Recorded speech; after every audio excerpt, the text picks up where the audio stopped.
all raise and receive the word of God, please. 마가복음 5장 1절부터 20절까지 봉독해 드립니다. 예수께서 바다 건너편 거라사인의 지방에 이르러 배에서 나오심에 곧 더러운 귀신 들린 사람이 무덤 사이에서 나와 예수를 만나니라.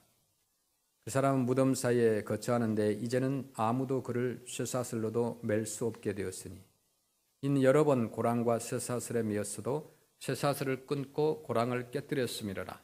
그리하여 아무도 그를 제어할 힘이 없는지라. 밤낮 무덤 사이에서나 산에서나 늘 소리 지르며 돌로 자기의 몸을 해치고 있었더라. 그가 멀리서 예수를 보고 달려와 절하며 큰 소리로 부르짖어 이르되 지극히 높으신 하나님의 아들 예수여, 나와 당신이 무슨 상관이 있나이까? 원하건대 하나님 앞에 맹세하고 나를 괴롭히지 마옵소서 하니, 이는 예수께서 이미 그에게 이르시기를 더러운 귀신아 그 사람에게서 나오라 하셨습니다. 이에 물으시되 내 이름이 무엇이냐? 이르되 내 이름은 군대니 우리가 많음이니이다 하고 자기를 그 지방에서 내보내지 마시기를 간구하더니 마침 거기 돼지의 큰 떼가 산 곁에서 먹고 있는지라. 이에 간과에 이르되 우리를 돼지에게로 보내어 들어가게 하소서 하니, 허락하신데 더러운 귀신들이 나와서 돼지에게로 들어가매 거의 2,000마리 되는 떼가 바다를 향하여 비탈로 내리달아 바다에서 몰사하거늘 치던 자들이 도망하여 읍내와 여러 마을에 말하니 사람들이 어떻게 되었는지를 보러 왔어. 예수께 이르러 그 귀신 들렸던 자 곧 군대에 귀신 집혔던 자가 옷을 입고 정신이 온전하여 앉은 것을 보고 두려워하더라. 이에 귀신 들렸던 자가 당한 것과 돼지의 일을 본 자들이 그들에게 알리매 그들이 예수께 그 지방에서 떠나시기를 간구하더라. 예수께서 배에 오르실 때에 귀신 들렸던 사람이 함께 있기를 간구하였으나 허락하지 아니하시고 그에게 이르시되 집으로 돌아가 주께서 내게 어떻게 큰 일을 행하사 너를 불쌍히 여기신 것을 내 가족에게 알리라 하시니, 그가 가서 예수께서 자기에게 어떻게 큰 일 행하셨는지를 데가볼리에 전파하니 모든 사람이 놀랍게 여기더라. 아멘. 네, 앉으시길 바랍니다. 네, 감사합니다. 성경에는 여러 가지 이야기들이 많이 있습니다. 특별히 오늘 이 본문 말씀은 어떤 광인에 대한 이야기입니다. 그러니까 귀신 들린 자의 이야기입니다. 제가 설교를 귀신에 대한 설교를 잘 하지 않습니다. 그런데 오늘 특별히 그 고라사인의 지방에 예수님께서 도착하시자 어떠한 일이 벌어지기 시작을 합니다. 그래서 예수님께서 누구신지를 알아보고 예수님께 말을 걸어온 자가 있었어요. 예수님께서 이게 쭉 전도 여행을 하시다가 이제 고라사인의 지방에 도착하니까 평소와 같지 않은 사람이 예수님께 나와서 이렇게 말을 걷습니다. 누구냐 하면은 바로 귀신 들린 자입니다.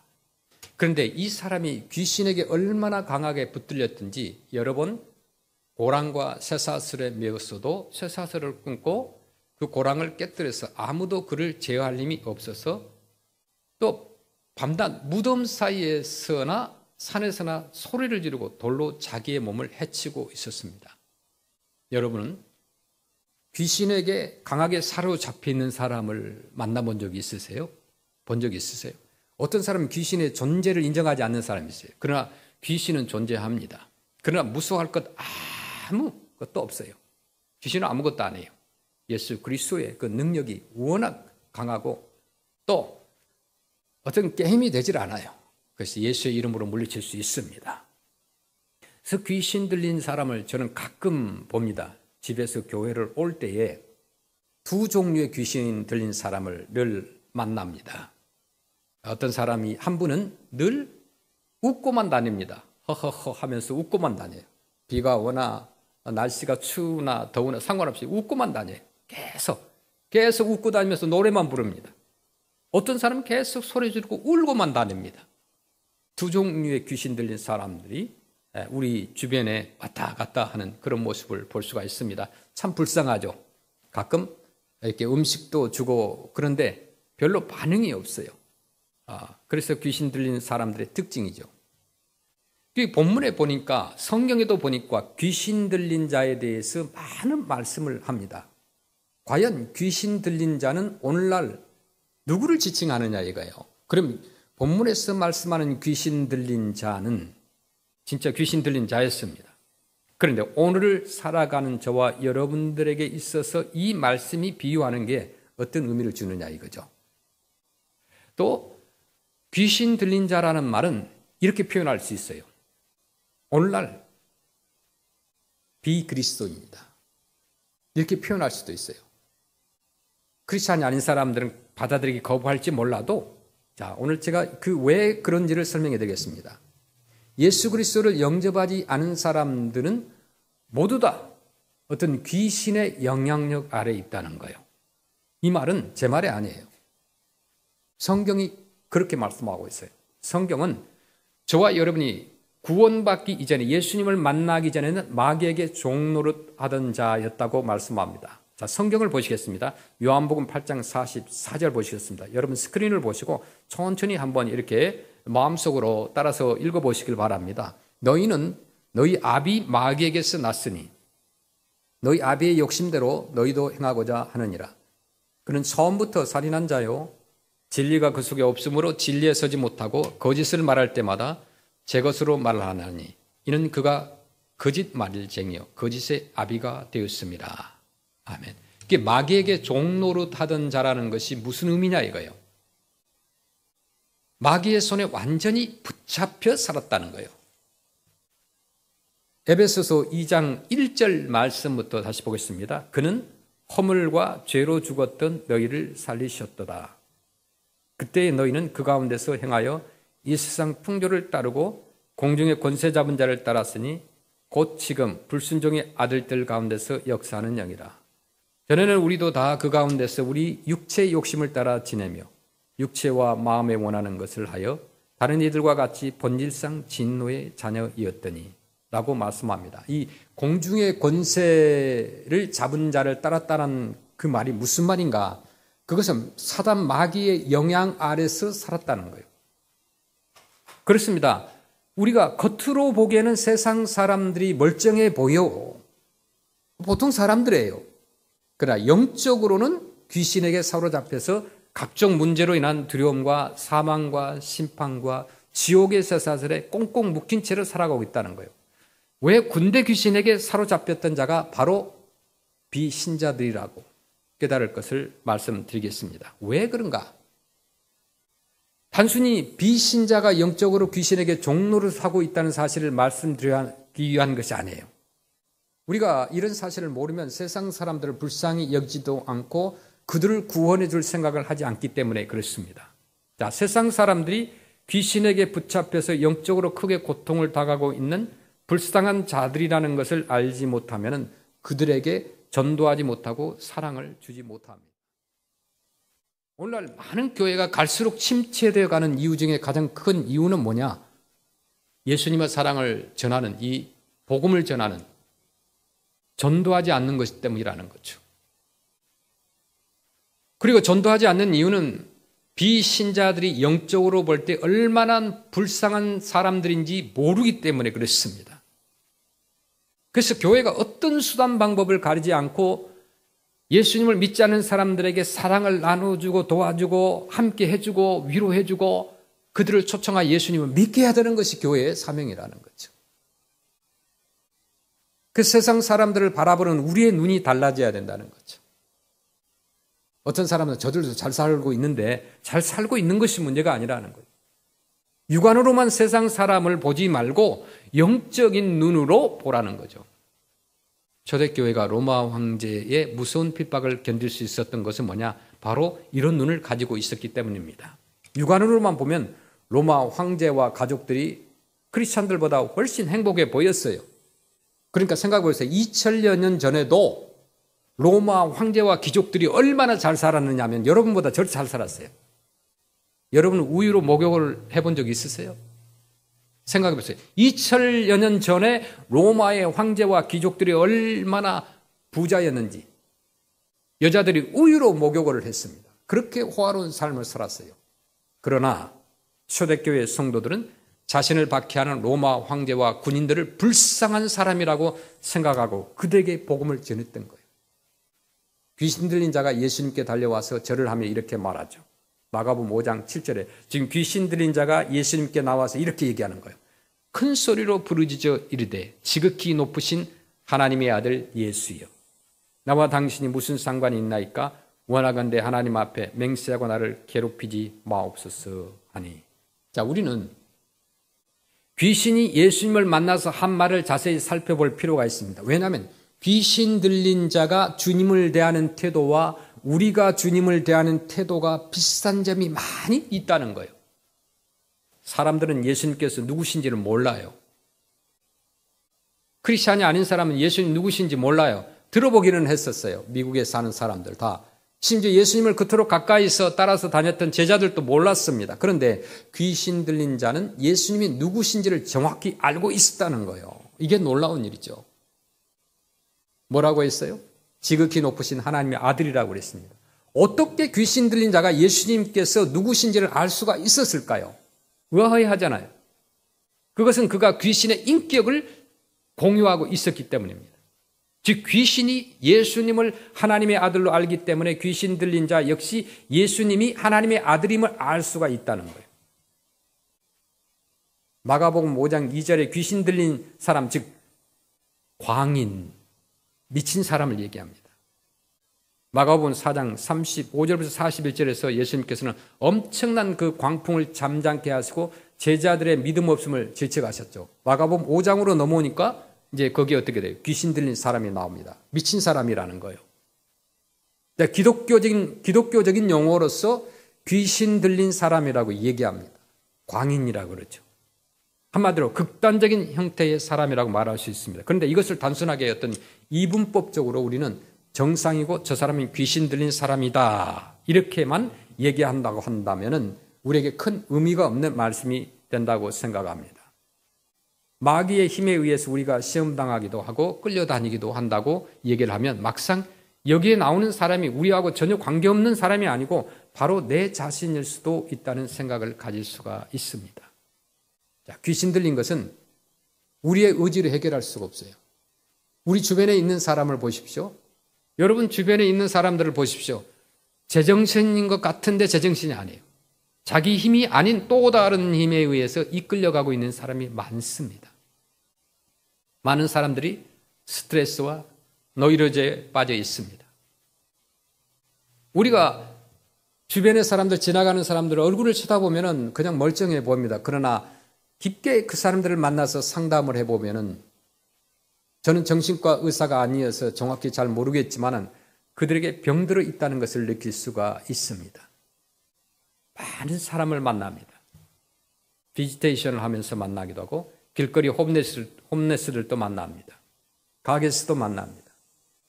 그런 사람들에게 짧은 시간에 대화를 합니다. 뭔가 불안해하고 있어요. 상당히 정서가 불안해 있고 엄청난 영혼의 상처를 받고 있구나 하는 것을 느낄 수가 있습니다. 이 사람은 무덤에 사는 사람이라고 하는데 사절을 보니까 어느 정도인가? 그러니까 여기 지금 본문에 성경에서 나오는 귀신 들린 사람이 어떤 사람이냐 하면은 마가복음 5장 4절을 보니까 이는 여러 번 고랑과 쇠사슬에 매였어도 쇠사슬을 끊고 고랑을 깨뜨렸음이라. 그리하여 아무도 그를 제어할 힘이 없는지라.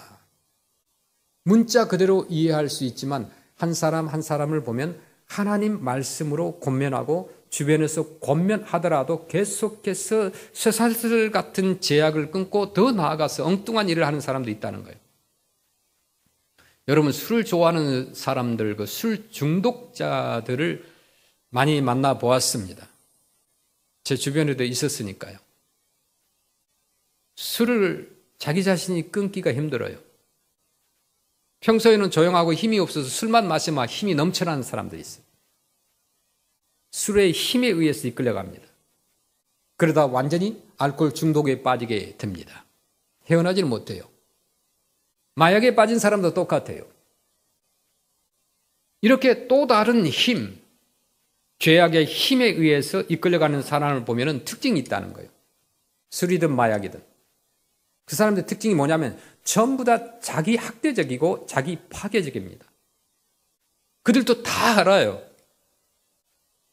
자기가 파괴되고 있다는 것을 마약이나 담배를 끊기 위해서 술을 끊기 위해서 별 프로그램에 다 다녀봅니다.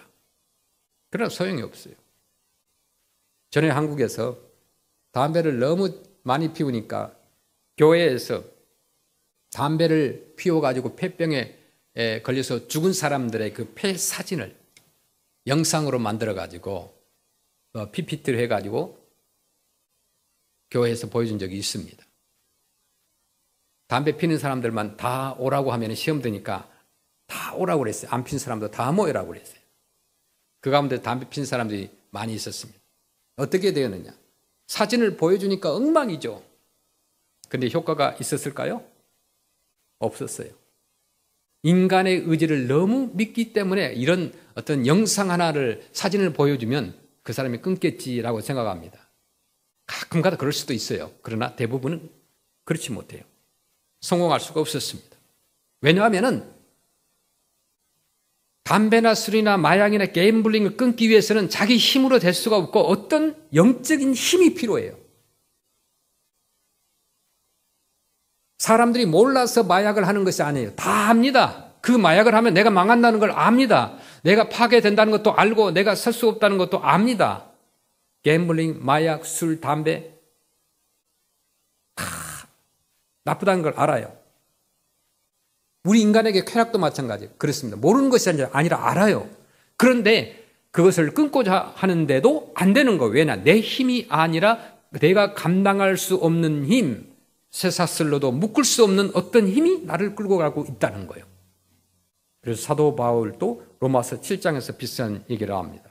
로마서 7장 19절 말씀 보시겠습니다. 내가 원하는 바 선은 행하지 아니하고 도리어 원하지 아니하는 바 악을 행하는도다. 내가 원하는 내 마음은 선을 행하는 길을 원하는 거예요. 그러나 오히려 악을 행한다는 거예요. 이게 인간의 마음이라는 거예요. 20절 말씀. 만일 내가 원하지 아니하는 그것을 하면 이를 행하는 자는 내가 아니요 내 속에 거하는 죄니라. 그러니까 내가 선을 행하길 원하는데 내가 그런 방향으로 가지 않는다는 거예요. 그것은 내가 그것을 원하는 것이 아니라 내 속에 있는 그것, 죄라는 거예요. 21절에 그러므로 내가 한 법을 깨달았노니 곧 선을 행하기 원하는 나에게 악이 함께 있는 것이로다.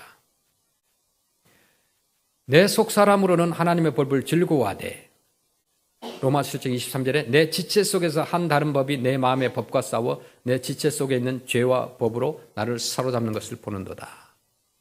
오호라 나는 공고한 사람이로다. 이 사망의 몸에서 누가 나를 건져내랴. 그것이 인간입니다. 또 다른 분명한 힘이 있어요. 악한 사단 마귀에게 힘이 있습니다. 끌려가고 있어요. 오늘날 많은 사람 알게 모르게 사기를 당하고 있어요. 그런 사람들을 보면 사기를 당하는 사람들을 보면 보이스피싱 당하는 거, 이 스캐머들에게 당하는 사람들 보면 뭐 바보 같은 사람은 없어요. 똑똑한 사람. 지적인 능력을 놓고 볼 때는 판단력도 명확한 사람입니다. 그런데 하는 행동을 보면 제정신이 아니에요. 미친 사람이에요. 그런 것이 우리들의 모습 속에도 있다는 거예요. 다 압니다. 다 알아요. 주말만 되면 노스 프라이언트 쪽에 보면 차들이 엄청 41 노스로 많이 올라갑니다. 많은 사람들이 어디를 갈까? 게임블링 하러 가요. 자기도 모르게 주말만 되면 끌려 올라가는 거예요. 가지 말아야 되겠다. 그런데 올라가는 거예요.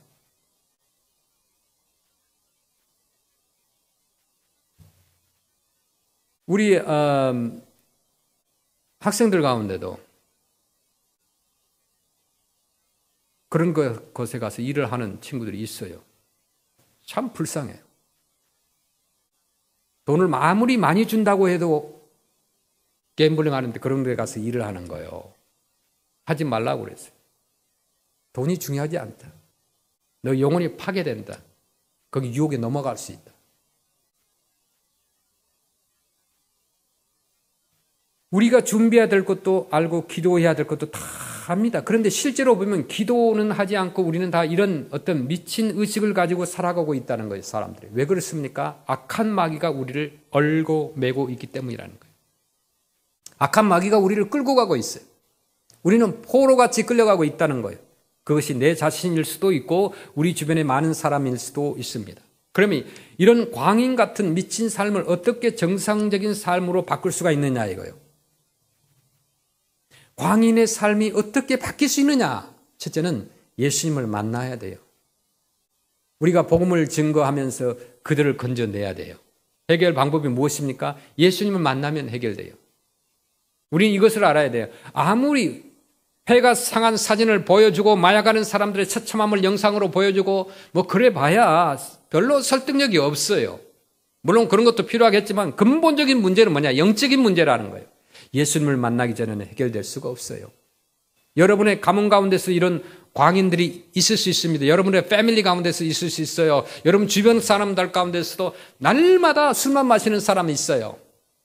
그래서 집을 떠난 사람, 가족도 있을 것이고 친구도 있을 것이고 마약에 인생을 망친 사람이 있어요. 카지노에 빠진 사람, 가정마다 다 주변에 한두 사람씩 그런 사람들이 있어요. 그런 사람들을 보면 너무 불쌍해. 오랜만에 그 팬데믹 때문에 만나지 못한 한 사람을 지난주에 만났어요. 그런데 그분이 완전히 폐인이 돼 있어요. 문 앞에서 나와서 담배를 피면서 아주 옷을 허름한 걸 입고 완전히 폐인이 돼가지고 나와 있었어요. 그래서 오랜만에 만나서 인사를 하고 어찌 된 일이냐 그렇게 물었어요. 그랬더니 자기의 사정을 쭉 얘기합니다. 팬데믹 기간 동안에 자기가 할 일이 없어서 카지노에 발을 딛기 시작한 거예요.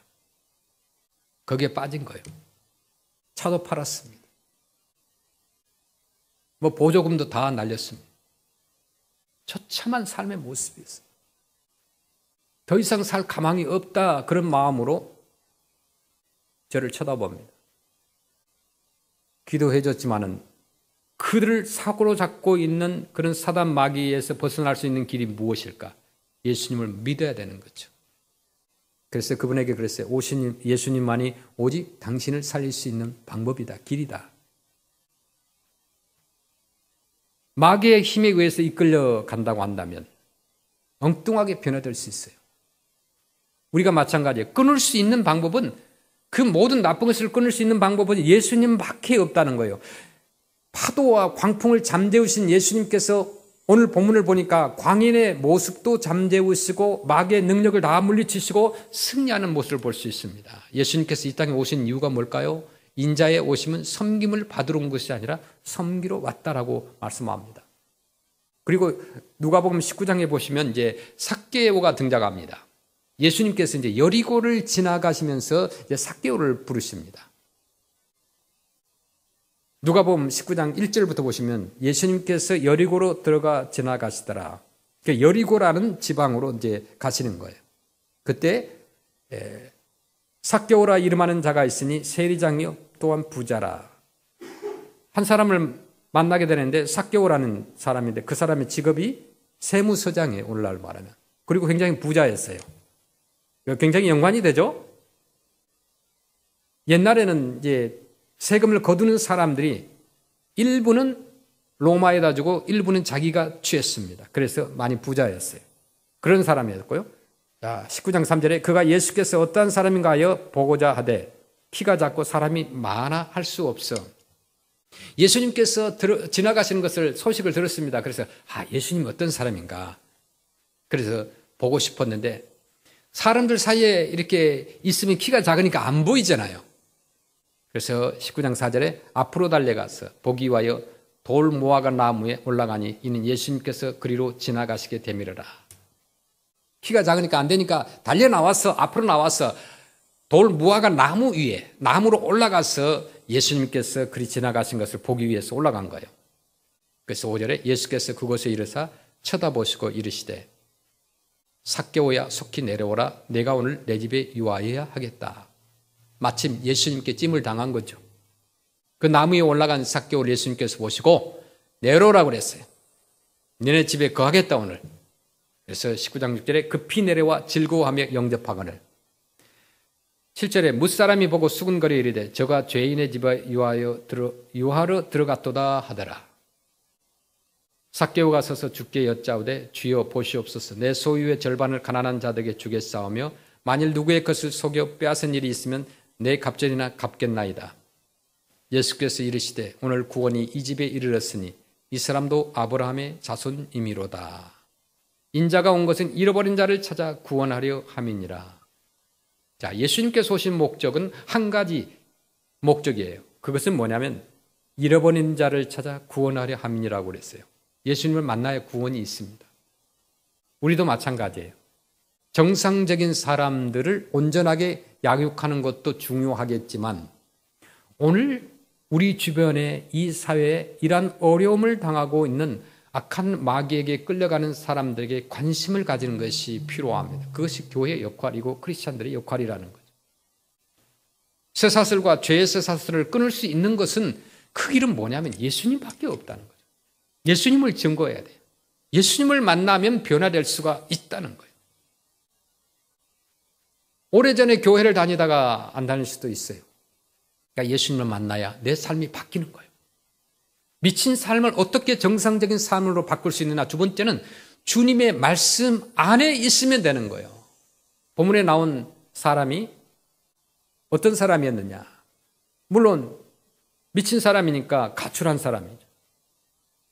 집을 나왔지 않습니까? 미친 사람이 집에 있질 않아요. 나가는 거죠. 가출했어요. 왜 나갔어요? 그 나름대로 자유를 얻기 위해서. 때로는 우리가 자유를 얻기 위해서 교회를 떠나고 어떤 커뮤니티를 떠나고 그룹을 떠나고 가정을 떠나고 권위를 떠나버립니다. 그래서 자유를 얻겠습니까? 오히려 더한 쇠사슬에 매어서 고통스러워하는 모습을 수없이 봅니다. 우리도 마찬가지예요. 기차가 있습니다. 기차가 가장 자유로울 때는 그 레일 위를 달릴 때예요.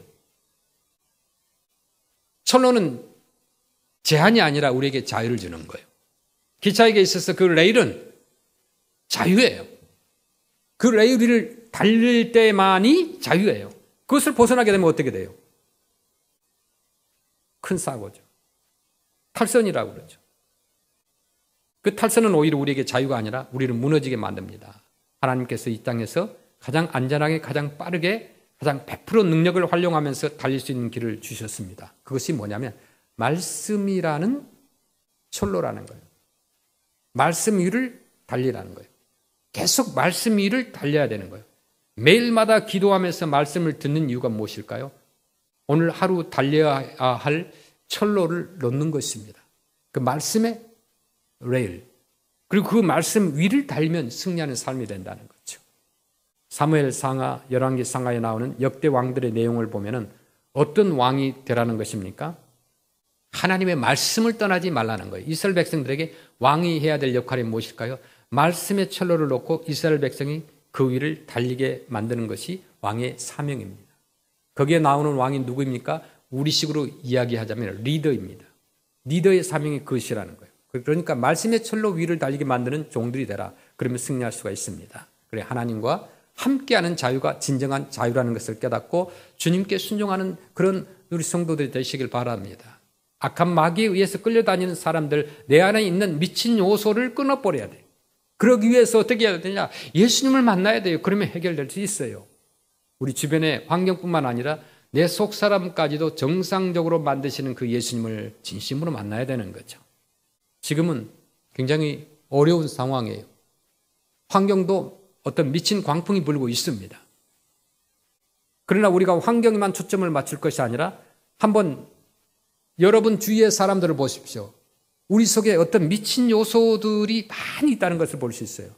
마귀가 역사하는 요소들이 많습니다. 얼마나 사단 마귀가 들끓고 있는지. 여러분, 총은 나를 보호하기 위해서 있는 거예요. 그래서 남을 죽이면 안 돼요. 살상하면 안 돼요. 남의 물건을 훔쳐서도 안 돼요. 남에게 해를 가해서도 안 돼요. 그런데 오늘날 사람들이 미친 사람들이라고 볼 수 있어요. 룰을 벗어납니다. 법을 벗어납니다. 그런 미친 사람들이 얼마나 많은지 몰라요. 조심해야 되잖아요. 그냥 오늘날 무서워요. 눈앞에 보이는데도 훔쳐갑니다. 사람을 해합니다. 이런 사람들 마귀에게 지금 속고 있는 사람에게 마귀의 조종을 받고 있는 사람들, 그런 사람들이 예수님을 만나야 해결될 수 있어요.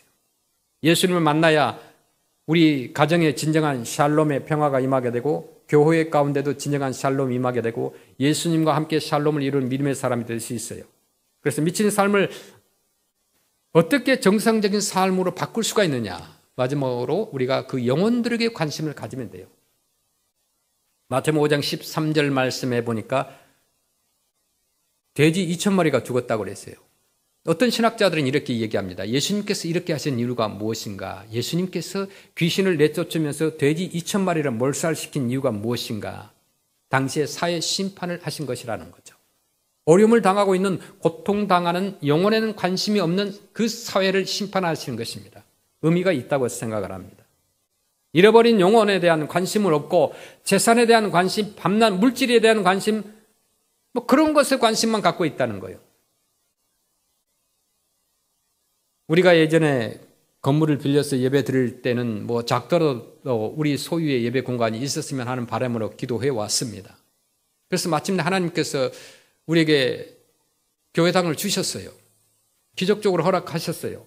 그런데 1년 정도 사용하다 보니까 공간이 부족해요. 그럴 수밖에 없죠. 한 200명, 250명이 예배당에 들어와서 아이들이 아울리치를 하고 이곳에서 프로그램을 하고 게임도 하다 보면 부족합니다. 그래서 조금 더 큰 주차장과 공간이 있었으면 하는 바람이 생기는 거예요. 그러니까 여러분 생각해 보세요. 2년도 안 됐는데 하나님께서 이런 아름다운 교회당을 우리 선교센터를 주셨는데 2년도 안 됐는데 그런 마음이 생기더라 이거예요. 좀 더 큰 것을 달라고 할 것을 내 믿음이 적었나 보다 등등 많은 생각을 하게 됩니다. 점점 욕심이 생깁니다. 주신 것에 감사하는 그런 마음이 꾸준하게 있어야 되는데 우리 사람의 마음은 잠시 감사는 하고 모자란 것만 자꾸 생각해야 됩니다. 그러다 보면 교회가 어떻게 될까요? 교회들이 자꾸 건물을 부시고 짓고 그러다 보면은 영혼에 대한 관심이 사라지게 돼요. 어떻게 하면 교회가 땅을 살까? 이런 데 관심을 갖게 되면은 영혼에 대한 관심이 적어진다는 거예요. 여기에 함정이 있어요. 우리에게 자유롭게 예배드릴 수 있는 공간을 주신 목적은 뭐냐? 영혼을 구원하기 위해서다. 교회의 1차적 관심은 영혼에 있어야 돼요. 영혼을 살리기 위해서 관심을 갖고 그리고 그 다음 관심으로 넘어가야 됩니다. 교회 건물도 주차장도 또 에어컨 설치도 영혼을 구원하는 데에 이유가 있어서 필요해야 됩니다. 에어컨이 꼭 필요하죠. 프레스노에 115도가 넘어가니까 여름이 오기 전에 우리가 BBS를 6주간, 7주간 해야 되는데 더우면은 어떻게 되겠습니까? 여러분 집과 직장은 얼마나 시원합니까? 그런데 교회가 에어컨이 안 돼가지고 막 땀을 뻘뻘 흘리면서 막 그래도 은혜입니다. 그렇게 하는 것은 무리라는 거죠. 그래서 40년 된 에어컨을 우리가 새 것으로 바꿔야 되는데 기도해야 돼요. 영혼 구원을 위해서 필요합니다. 하나님 앞에서 그런 마음을 가져야 돼요. 우리의 관심이 영혼을 떠나서 물질에 있으면 하나님이 심판하시고 거두어 가십니다. 그러므로 진정으로 중요한 것이 무엇이 더 중요한가를 깨닫게 만드는 것입니다. 돌아봐야 돼요. 사람의 머릿수를 생각하는 것이 아니라 천하보다 귀한 한 영혼으로 생각할 줄 아는 예수님의 시각, 이 시각을 가져야 우리 삶 가운데 능력이 있는 거죠. 생명으로 바라보시길 바랍니다. 생명에 집중하시길 바랍니다.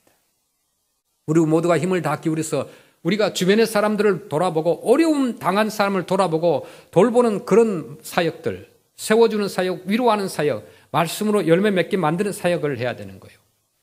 그것이 교회의 역할이라는 거죠.